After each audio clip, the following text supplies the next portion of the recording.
I have made a list of 10 mistakes that are making sure you don't grow on social media.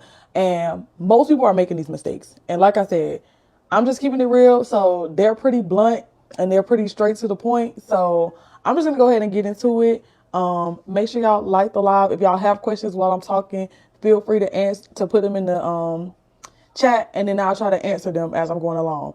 The first mistake is the most important mistake, and that's that your content is ugly. Like, straight up, your content is ugly. Now, when I say that it's ugly, what I mean by that is that it's not well lit. The audio is really bad.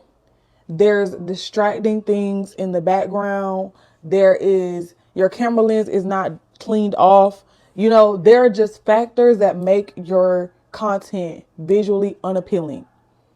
That is the number one difference between content creators that see steady growth and content creators that are stagnant. The content just doesn't get better. Even if you are consistent, because people always say the consistency is the number one thing on social media. That's a lie. That's a lie. It's quality over quantity when it comes to social media, even though that's not what we've been taught. But it's really the truth. Quality over quantity. So you have people that have been posting 3 times a week for the past year, and they might have grown like 10 followers. Because if the content is not visually appealing, people are not going to stick around. They're not going to save your content. They're not going to comment on your content to other people. They're not going to share it because it's not visually appealing. So what can you do to fix ugly content? First and foremost, you have to get a good lighting source. As y'all see, my video is very well lit right now. I'm using a ring light. I want to say it is 16 or 18 inches, but it's one of the bigger ones. It was about $70, I think. I have it in my Amazon storefront. So after this live is over, I'll link my storefront down below. The other thing you can get, one of these lights. I take this with me everywhere when I'm trying to get content. This little light right here, it's in my storefront, but I'm going to keep it real with you. People have bought theirs off TikTok and they claim that it's the same. I don't have the TikTok one, so I don't know how bright the TikTok one is. But this one right here that I got off Amazon, it was $30. It's really good. It gets really, really bright. Good lighting will take your video up like literally 3 levels. If your content was a 6, if you get good lighting, it's automatically at a 9. The other thing is, always clean your camera off. Like every single time you're about to take a video or you're about to take a picture, clean off your camera. We have our phones with us, like we're touching it. There's like oil on our fingers. We putting our phone down on surfaces. We often forget that our camera can get dirty. Clean your camera off every single time. That will help. The other thing is, find you a space for you to create content and make it a space that it might be visually interesting. Like my space right now, I would consider it visually interesting because there's a lot going on. You see like the paintings, you see the leaves and stuff, but it's not distracting. Like it's not taking away from what I'm trying to do. So if you are a fashion creator, right? Instead of filming your fashion content in a dimly lit room and you have clothes everywhere, like do it just in front of a blank wall so that people are focusing on whatever you're trying to get them to focus on. The other thing, if you're making long form content or you're making content like I'm doing right now where you're going live, invest in your audio because people will tolerate low visual quality longer than they will tolerate low audio quality. I feel like the next biggest category of people are in this category. Like everyone wants to have a big social media following, but you don't have anything to say. Like you don't know what you want to do. You want to have followers, but there's no reason for why you want to have followers. You want to have followers for just being yourself. And people perceive that influencers or content creators have big followings by being themselves just because they might do a diverse range of things. But that's not true. Anybody that has a large following has that following because they were in a specific target audience. Like, for example, think about De'Ara. De'Ara is like a huge influencer. Obviously, we know that she was introduced to the internet through her relationship. So her relationship built the platform for her to now have this solo career as an influencer where now she's doing whatever she wants. She's traveling, she's showing us fashion, she's showing us hair. But the problem is most of us try to emulate what the influencer is doing once they have already established an audience and you don't have an audience yet. So if you're posting the same type of content as them, or at least trying to imitate it, it may not perform the same way for you. This was a mistake that I made when I first started getting into content creation. I would just try to post nice pictures and thinking that, okay, if I look cute enough in this picture, this the one that's gonna take me up. When really that's not the case at all. The case with social media is that it's social. People want to feel some type of connection. So once I started to establish myself more as like, okay, I'm a curve fashionista. I started to relate and connect to a specific sector of women. Like, okay, what else I used to do? I know I was doing like box braids and stuff like that in college. I was doing bottle service videos, like talking to a direct audience. Because the thing is, what makes people stay on your page, what makes people tune into your page is that they're gaining some type of value from you. So when somebody comes to your page, if they don't immediately see how they're going to get value, they're going to leave. And think about this when you go to somebody's page, like start to just study content and see what makes you stop scrolling and why did you stop scrolling. And 9 times out of 10, you'll find that something hooked you where you felt like you could get value out of it. You felt like you could learn from it. You felt like there was going to be something entertaining. You felt like it was going to be some type of conversation that you wanted to be a part of. You felt like you could get some inspiration. It's a reason that you stopped and it connected to you. So your content has to have that same type of effect on other people in order for it to resonate with them. The third thing is pretty similar, but you don't have any goals. So 9 times out of 10, when I talk to people, again, their main thing is they want to get followers. And then I ask them, okay, we can get followers, like, but what are you doing? Like, what's your goal? And they don't have a goal. The goal is just, I want 10,000 followers. Okay, well, 10,000 followers in and of itself is not going to do anything for you. And this is so true because there are literally hundreds of creators that have thousands and thousands of followers, some of them hundreds of thousands of followers that are not making money off of social media. They have no product to offer, no service to offer. They don't have a specific brand, so it's hard for them to get valuable brand partnerships because brands view them as a sporadic creator, and so they don't see the return on investment that they want to see to give those 5-figure deals, even though they have a good amount of followers. Followers mean nothing in social media. So when you think about your social media goal, followers should be at the bottom of the list because followers alone is not going to do anything for you unless you're building a following for a specific reason and you're offering a specific product or a specific service that you want to cater to those following. There are a lot of people with less than 5,000 followers that are making more money through their content than people with hundreds of thousands of followers. Like, and I'm so serious because those people that have 5,000 followers, they have 5,000 followers that's ready to pay for what they're offering. That's ready to like have the same common interest.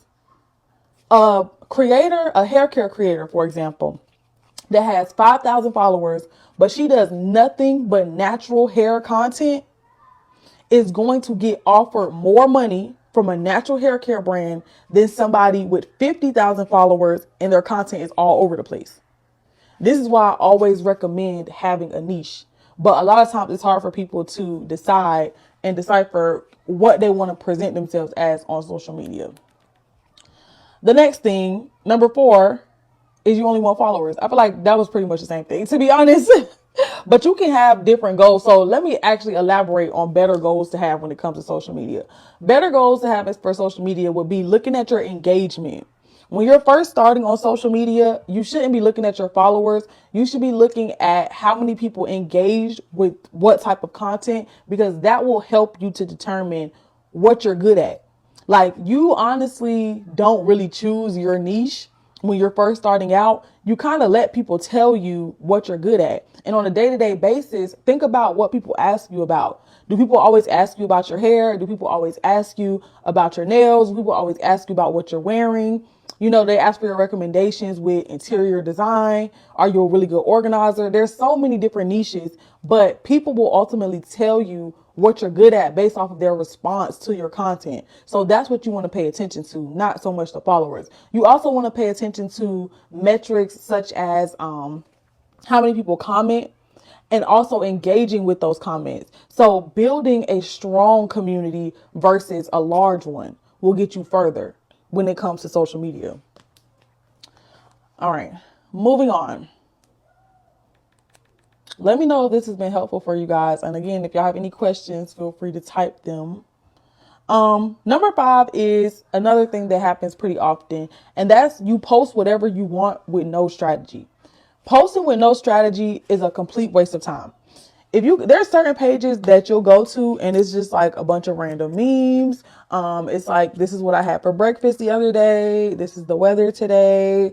This is what I was doing on Thursday. I went and picked up my kids. Oh yeah, this is my lash business too. So support my lash business. Yeah, this is when I went to Walmart. This is my grocery list. Like, it's just random. I'm telling you, that again comes from the mindset of, okay, well, these bigger influencers share these day-to-day things. That's because they've acquired an audience that's interested in them enough to want to know those day-to-day things. And then 9 times out of 10, they're getting paid for the recommendations of the things that they're like showcasing in their everyday life. Right now, if you don't have a following, people do not care. Like, we don't care like what you got from Walmart. We don't care unless your niche is grocery shopping, health and wellness. You know what I'm saying? Mom meals. Like, unless it's relevant to your niche, why should we care? And that's how you have to think about the type of content that you're posting. So you have to post with intention.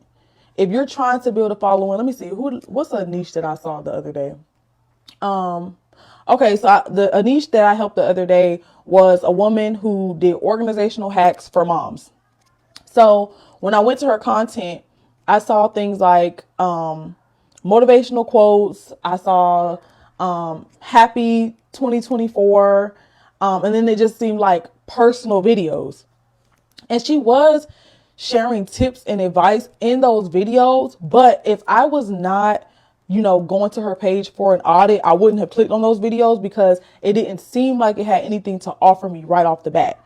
And especially if I was the mom seeking organizational hacks, I would have overlooked the page because there was nothing clear saying to me, this is my value that I can offer to you. So types of content that she should have been making instead was first of all, making it crystal clear what you're offering right off the bat. If you're offering 3 ways to organize the kitchen, say that. Say something to me as your target audience that's going to resonate with me. Are you giving me your skincare secrets to how you keep your skin glowing? Say that. Say that off rip. Let me know why I should keep watching this video, why I should keep reading this post, and make it relevant to the audience that you want to sell. Now, I've been speaking a lot about influencers and personal branding, but the same thing applies when it comes to your business. Most of the times, if you have a product-based business, obviously it's going to be to sell more products. So figure out ways that you can get creative and connect to the target audience that wears your products. If you're selling self-care journals, I don't know where that came from, but if you're selling self-care journals, right? You're getting in the mindset of somebody that practices self-care. So you're going to do POVs and then showcasing experiences that are relaxing and calming. You're going to talk about the effects of different stressors or whatever the case may be. You're going to connect to that person because while you're trying to sell them a journal, you are trying to connect to them off the basis of self-care because you know that that's what they have to care about in order to purchase this journal. The same thing goes for any product or service that you might sell. You have to figure out the person that is going to buy this. What do they care about? What do they want to know about? What are their questions, their desires, their fears, and their frustrations? Those are the things that's going to help you create content for your niche. If you guys have a specific niche you want me to try to break down, leave it in the comments below. But yeah, that's a big one. You have to have strategy. I'm going to be putting some free templates in the group to kind of help you guys with your content strategy. It's a few pages out of my Good Influence social media planner. So yeah. All right. So now number 6, you're not consistent. That's where I feel like consistency ranks in the list. All of that other stuff that you're doing above that, if you're doing any of those things, but you're being consistent, it's counterproductive. Like, the consistency doesn't matter if it's not purposeful. if it's not achieving a goal, if it's not goal oriented, if it's ugly, like I said before. But yeah, this is where consistency comes in. So when it comes to consistency, it really depends on the platform that you're on, how consistent you need to be. But I would say if you are actively trying to grow an account at least 3 times a week, it will be my personal and professional recommendation. Anything less than that, you're going to see really slow growth unless you are putting so much time and energy into your content by making the editing extremely dynamic. You know, if it's something super in depth, if you're making documentaries and stuff and short films, or if you're doing the type of editing, I've seen some crazy editing on TikTok.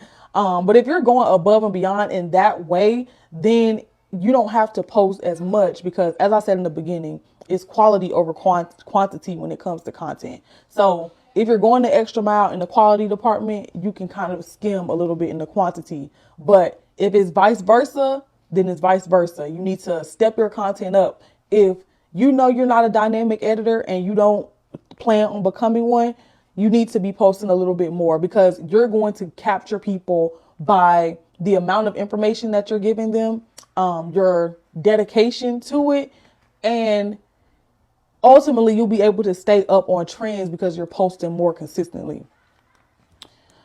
Alrighty, we are getting there to the end. Number 7, your content does not match the platform. This is something that I actually see a lot. You have to cater your content to each individual platform. And I'm actually going to mix this one and number 8 together because number 8 is you don't understand the platform. So let's go ahead and just break down some of the platforms.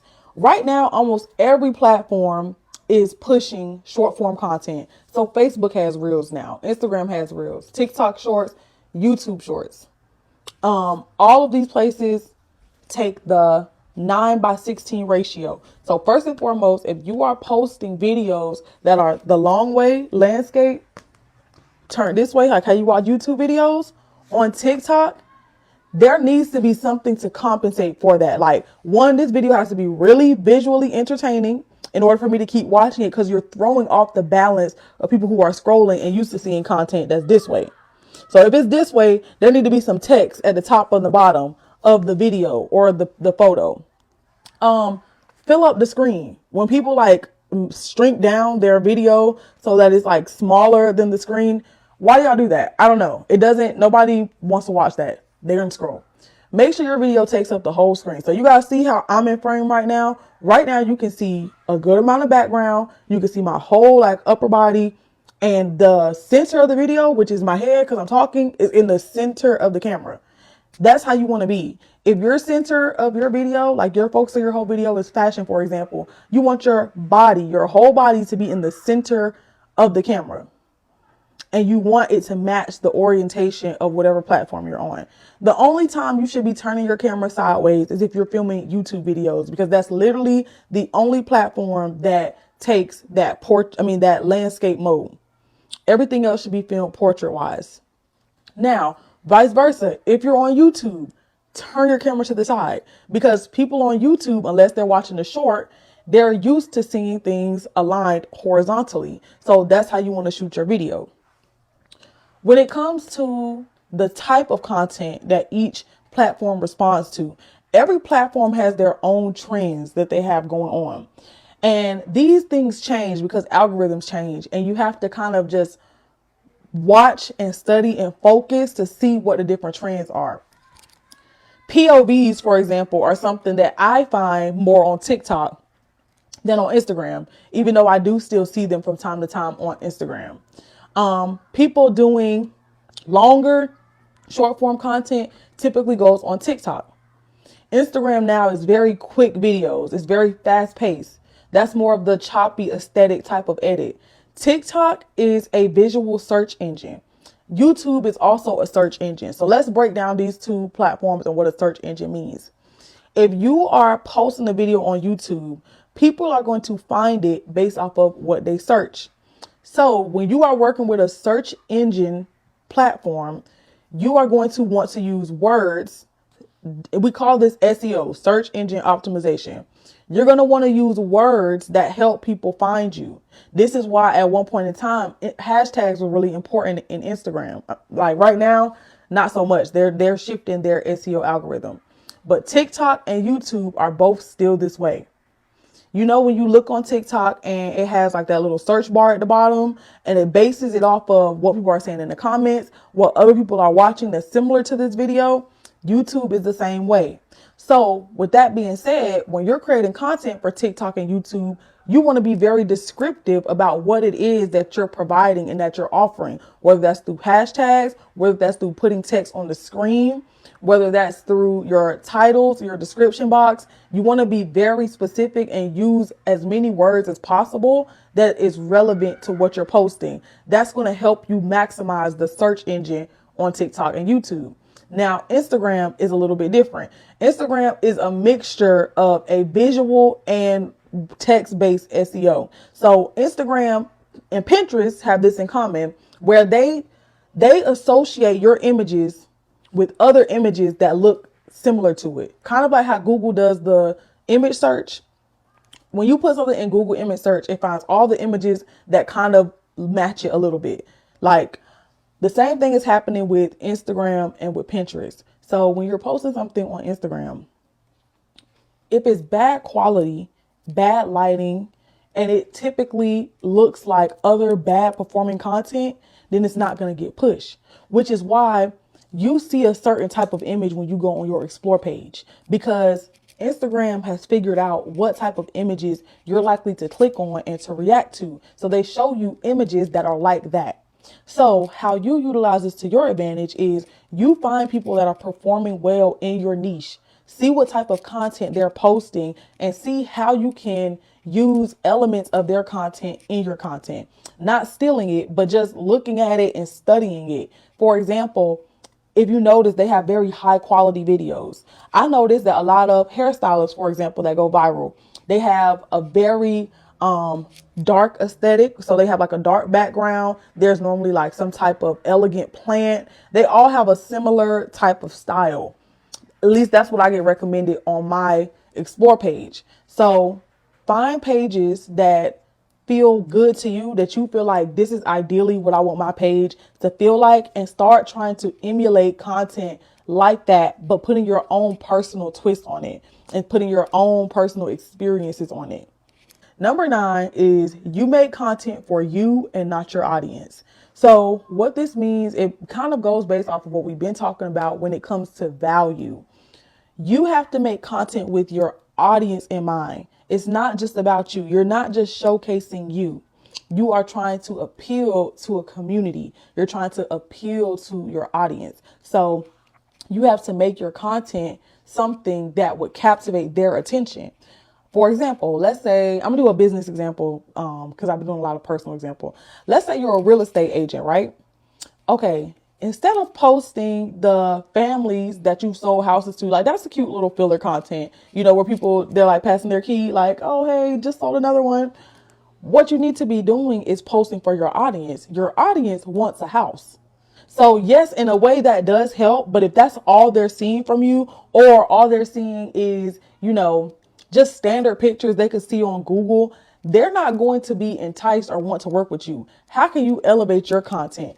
Can you do video footage? Can you do 3D tours? Can you do day in the life of someone who lives in this neighborhood? Put people in that experience. If you're trying to sell a house to someone, sell the experience to them on social media. That's how you create for your audience versus creating for you. Talking about your accolades, you know, your degrees, your score on your real estate test. You know what I'm saying? Make content that your audience wants to see. Put yourself in their shoes, your ideal client shoes, and think, what would I need to see in order for me to have enough emotion to take an action? So some realtors are amazing because they have great drone footage. Some realtors are amazing because they're great storytellers. Find what makes you a great content creator and incorporate that in the way that you make content for your audience. All right, that was number 9. So now we're on the very last one. Let me see. Okay, the very last one. Thank you, girlie. I'm glad it made sense. The very last one is you don't know how to brand yourself. So you have no niche, you have no target audience, and you want to reach everybody. This was the type of client that I was getting all the time when I first started doing social media management. And it honestly stressed me out so much that I didn't want to do social media management for a long time, because I would ask people, who is your target audience? And they will always say everybody. And if you're trying to reach everybody, you will reach nobody. I kind of covered this a little bit earlier when I talked about defining my niche. I kind of talked about this a little bit when I talked about defining my niche, and how when I started posting to connect more with curvy women in fashion, it helped me to brand myself. But this is something that you have to do in order to be successful on social media. So let's answer the question that most people have. How do I find a niche? What are you good at? What do you like to do? What type of content do you already consume? What type of content would be easy for you to make? For me, when I first started, I was doing beauty content, lots of makeup videos, hair videos. But honestly, those videos were not easy for me to make because, number one, I was still in the process of learning how to be good at hair and makeup. And then once I did become good at it, I didn't want to do it so much that I had to change my hair every week. I had to do a whole bunch of different makeup looks. I didn't want to do it. So I wasn't going to be consistent with that type of content. Another thing is, like I said, are you good at it? How easy is it for you to do? What do you watch right now? Typically, whatever you're interested in, whatever type of content you consume is the type of content that you would be pretty good at. Or it's at least a good place to start if you have no idea what niche to go into. Okay, so let's say you feel like, well, I don't really have a niche, or I have a lot of different interests. I want to do a lot of things. Like, I want to do this business and I want to do this business. I want to do this business. There are some ways that you can overlap different topics and different niches together. And that is by, instead of having one specific niche, you have a target audience. Okay, so let me break down the difference. A niche would be getting back in shape after motherhood, right? So that's very specific. That's like fitness videos for after you postpartum. That's postpartum nutrition. That's vitamins, supplements. That's a very like specific niche. A target audience would be mothers. You feel me? It's a lot more broad. So there's way more content that you could make in that. You can make meal prep videos for your kids. You could make clothing hauls for your kids, but they're all still linked underneath motherhood. So if you're someone that you don't know exactly what you want to do, if you don't know if you want to do hair or fashion or beauty, or you don't know if you want to do travel or lifestyle or fashion, there's ways to encompass it all in one thing. Figure out what those linking things are. Figure out how you can link those things together. So, for example, if you want to do travel, lifestyle, fashion, how to link those things together is what I wore while I was traveling. You feel me? Find ways to just make it all flow together so that your content isn't so sporadic, and that when different companies come and they want to work with you, they see your value. Because if you were to do a whole series of what I wore on vacation, and you're showcasing your vacation, you're showcasing your prep, you're showcasing your fashion on an equal level where the person who's interested in that content is able to see it in a well-rounded view, a travel company is going to be inclined to work with you. Versus if you post outfit of the day for the office, buying tickets for Jamaica, redecorate my living room with me, Fashion Nova Hall, like those things are not linked together. And this is something that I did when I was first starting out that made it harder for me to secure lucrative brand deals. Because when I tell y'all, these brands are paying thousands of dollars, and it's not always the big creators. They actually like small creators, but they like small quality creators that build strong communities, and they will write $1,000 checks. I'm not playing around with you. Like, you can look it up on your own and see it's plenty of people making big money with a small audience. But yeah, that would be my suggestion. If you don't know what your niche is, figure out what your target audience is, and then figure out how you can make content that appeals to your target audience. But these have been the top 10 mistakes that most people are making when it comes to their content. I'm going to do a quick overview of them all again. And then I'm going to let you guys ask some questions. If anybody wants me to do a social media audit for them, you can drop your links. But yeah, so once again, number one, your content is ugly. It's not well lit. Your audio is not good. The background is distracting. You don't have anything to say. You don't have any goals with your content. You only want followers. You have no strategy, so you just post whatever you want. You're not consistent. Your content does not match the platform. You don't understand the platform. You make content for yourself and not your audience, and you don't know how to brand yourself. So you have no niche, no target audience, and you want to reach everybody. So those are my mistakes, the top 10 mistakes. I hope that you guys got some value from this. Anybody have any questions? I will answer them. If not, then I'll go ahead and hop off. What are some ways that you can increase your engagement? Okay, so right off bat is by engaging with your audience first. So what I mean by this is I used to just post like pictures and make an emoji for a caption. Say something, start a conversation in your content. So you can elaborate in the caption, you can add text over your content that just engages them. One thing I see people doing, let's say like in fashion videos, right? This is just an example. And you can tell me what niche you're in, and then I can give you like a niche specific example. But for fashion, right, people start conversation by giving people options like this or this. Another thing, this is actually kind of like a pro tip, and I did this in my video that just went viral. You can do something that's like unexpected or that's wrong. So for example, I spelled a word wrong on purpose, but it was very subtle. It was a word that like you could still read the sentence clearly. If you read it fast enough, you would overlook it because most people did. But I pretty much left out a letter in a word. So some people caught it, and there was a lot of people commenting like, oh, like I caught this, that's something that a lot of people do. I actually learned that in a TikTok class, and the example that she gave in the class was in one of her viral videos, she made her husband bite a taco in the middle. Like they was making tacos together. He just bit it in the middle instead of from the side like most people would. And it caused a conversation. But if you want to tell me your niche, I can give you some specific ways to increase your engagement in your niche. And then it also depends on the platform too. Every platform is a little bit different. So whatever platform you own, you kind of have to tweak a little bit to see. Yeah, it really just depends on what that platform likes. But most platforms, they like watch time. So if you can get people to watch your whole video, then they'll push it out further in the algorithm. Because ultimately, all these apps want is for people to stay on their app as long as possible. So if you're keeping people on the app by keeping them watching your video, they're going to push your video out. And it's really just that. But yeah, I do nails and I have an IG page for that. Okay, so some of the things I've seen other nail creators do that I follow, they use trending sounds and they relate it to their nail page. Like they'll take a sound that's going around and then they'll relate it to like their client.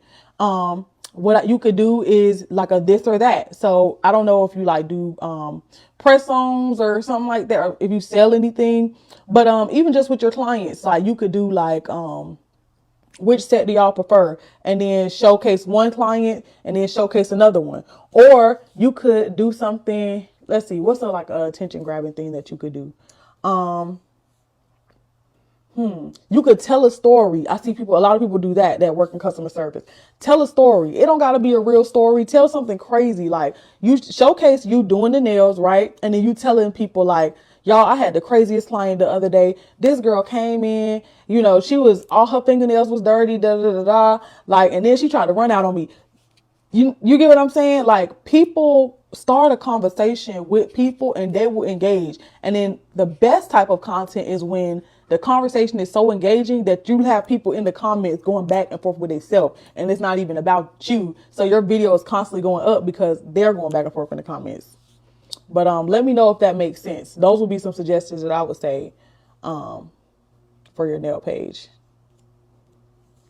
You're very welcome. If anybody else, and drop your page so I can follow it if I'm not already. If anybody else has questions, let me know. If not, Y'all can still leave your questions in the comments, and next week when I get back on live, then I will answer the questions next week. But it's 11:15, so let me go ahead and hop off. Like I said, I hope y'all learned something. If you did learn something, let me know down below what you learned. If you didn't learn what you wanted to learn, let me know what it is you want to learn so we can make sure you learn it. But thank y'all for tuning in, and I'll see y'all in the next live.